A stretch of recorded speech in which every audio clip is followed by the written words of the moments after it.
Hi hello welcome to our channel. ఈ రోజు మన టాపిక్ ఏంటంటే పొలం మారడానికి కారణం ఏంటి? హైమా, నువ్వు చెప్పు, పొలం మారడానికి కారణాలు ఏంటి? ఎవరైనా తలుచుకుంటే పొలం మారుతాం. ఎగ్జాక్ట్లీ, మీ నుంచి అదే ఆన్సర్ వస్తుందని నాకు తెలుసు. It is a myth. అది కేవలం అపోహ మాత్రమే. ఇప్పుడు నిజమేంటో తెలుసుకుందాం. డయాగ్రామ్ చూసి నేర్చుకుందాం. మన గొంతులో 2 పైపులు ఉంటాయి. ఒకటి ఈసోఫాగస్, మరొకటి ట్రాకియా. వీటినే శ్వాసనాళం మరియు ఆహారనాళం అంటాం. మనం తీసుకున్న ఫుడ్ పైపులోకి వెళ్ళాలి. మనం తీసుకున్న గాలి విండ్ పైపులోకి వెళ్ళాలి.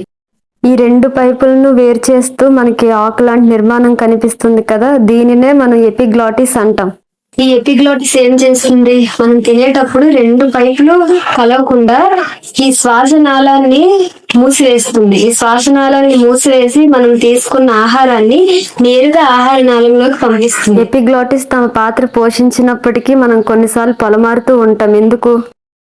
కొందరు తినేటప్పుడు మాట్లాడుతూ తింటారు, మరికొందరు వేగంగా తింటారు, మరికొందరు ఎక్కువ మోతాదులో తీసుకుంటారు. ఇలా ఎక్కువ మోతాదులో తినేటప్పుడు ఏం జరుగుతుంది? ఫుడ్ అన్నది ఎయిర్ పైప్ లోకి రావడానికి ప్రయత్నిస్తుంది. అప్పుడు బాడీ ఏం చేస్తుంది? బాడీ రెస్పాండ్ అయ్యి ఒక గట్టి దగ్గునిస్తుంది. ఆ దగ్గునే మనం దగ్గు రిఫ్లెక్స్ అంటాం. అలా దగ్గడం వల్ల ఏం జరుగుతుంది? ఏవైతే ఫుడ్ పార్టికల్స్ విండ్ పైప్ లోకి వెళ్ళాయో అవన్నీ ముక్కు ద్వారా కానీ నోటి ద్వారా కానీ బయటకు పంపుతాయి.